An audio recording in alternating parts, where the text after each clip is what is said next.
Hello friends, अभी कह रहे हैं जो अभी थ्योरम है 6.1 वो कहती है कि उसी को यूज करते हुए कह रहे हैं कि यदि आप किसी ट्रायंगल की किसी साइड के मिड पॉइंट से और ट्रायंगल की थर्ड साइड, मतलब आपने एक साइड माना कोई सी ले ली, माना सपोज करो आपने साइड ले ली ए बी, क्या ले लिया आपने, और इसके मिड पॉइंट से इस लाइन के पैरेलल एक लाइन खींची, किसके, ए बी के मिड पॉइंट से इस लाइन के पैरेलल एक पैरेलल लाइन खींची, और तो थर्ड साइड के लिए तो ये दोनों लाइनें पैरेलल होंगी, ये हमें प्रूव करना है। ठीक है, बात समझ में आ गई? क्या प्रूव करना है हमें? ये दोनों लाइनें क्या होंगी? पैरेलल होंगी, या इसको बाइसेक्ट करेंगे, क्योंकि लास्ट में देखिए हम लिखा हुआ है ए इक्वल टू ए सी, यानी ये यहाँ बाइसेक्ट किया ने, इसको बाइसेक्ट किया ना, तो इसको भी क्या करेगा? बात सवाल समझ में आ गया? समझ में आ गया? ढंग से पढ़ लीजिएगा और क्वेश्चन जरूर ढंग से पढ़ लीजिएगा, बार बार बोलते हैं इस बात को मैं। ठीक है, चलिए देखते हैं। तो इसमें ले लिया इसने in triangle A B C, triangle A B C दिखा पूरा ट्रायंगल दिख रहा है, ए बी सी, देखो ये पूरा ट्रायंगल ए बी सी है। ठीक है, in triangle A B C in which D is a mid point of A B, हमने मान लिया कि डी जो है मिड पॉइंट है किसका? ए बी का। डी क्या है?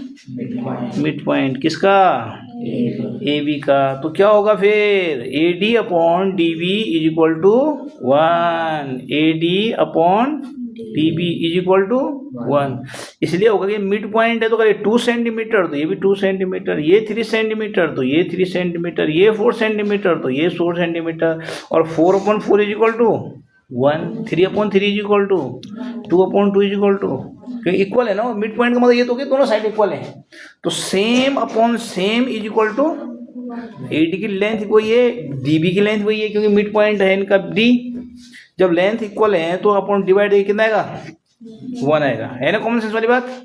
ओके, अब लाइन खींच दिया आपने डी से, आपने एक लाइन ड्रॉ कर दी जो बी सी के पैरेलल है। ये भी दिया हुआ है सब कुछ इसमें क्वेश्चन में कि भैया आपने एक लाइन खींचनी है डी से मिड पॉइंट से, और बी सी के पैरेलल आपने एक लाइन खींचनी है जो कि ये एल है और इस लाइन का नाम एल है। ठीक है, और ये है पैरेलल किसके?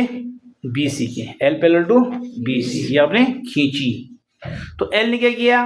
एल ने इंटरसेक्ट किया ए सी को ई पॉइंट पे, एल ने इंटरसेक्ट किया ए सी को ई पॉइंट पे, इस पॉइंट पे इंटरसेक्ट किया। Is it clear? अब थ्योरम क्या कहती है कि यदि दोनों लाइनें पैरेलल हैं तो रेशियो क्या होंगे? बराबर होंगे, यानी हम कहेंगे A D upon D B is equal to A E upon E C, कहेंगे आप कहेंगे। और हमको A D upon D B is equal to 1 पता है भी ऊपर, A D upon D B is equal to, तो जाहिर सी बात है कि ए ई अपॉन ई सी भी 1 ही होगा, क्योंकि दोनों जब ये और ये बराबर हैं और ये 1 है तो ये भी तो 1 होगा, तो इसीलिए हमने कहा ए अपॉन इज इक्वल टू 1।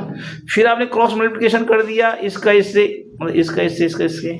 ठीक है, तो ई सी 1 जा ई सी, और ये अपॉन 1 ही होगा, तो A is equal to E C, A is equal to E C. और ए और ई सी कब बराबर होंगे? ए और ई सी कब बराबर? जब ई क्या होगा? मिड पॉइंट होगा, तभी तो बराबर होंगे। तो बराबर कैसे कर सकते हैं आप दोनों चीज़ों को? भाई दोनों को हम बराबर, इसको हम बराबर तभी कहते हैं जब ई जो एकदम सेंटर में होगा इस लाइन के, है ना, ई क्या होगा? मिड पॉइंट होगा। और यही हमें प्रूव करना था कि दूसरी साइड में भी वो बाइसेक्ट कर रहे हैं, इस साइड बाइसेक्ट दिया हुआ था ऑलरेडी। ठीक है, तो so is the mid point of A C. तो इससे क्या पता चला हमें? हैंस, अब आप भी बोलेंगे लास्ट में, hence a line through the mid point, यदि कोई लाइन खींच रहे हैं आप मिड पॉइंट से ऑफ एक सिंगल साइड से ट्राइंगल के, और पैरेलल किसी और दूसरी साइड के है, वो तो बाइसेक्ट करेगा थर्ड साइड को। तो थर्ड साइड को इसने क्या किया? बाइसेक्ट किया। एक साइड का मिड पॉइंट था, दूसरी साइड के पैरेलल एक लाइन खींची, तो तीसरी साइड को क्या करेगा? बाइसेक्ट करेगा। ये बात नीचे लिखी हुई यहाँ पे। Is that clear? ओके।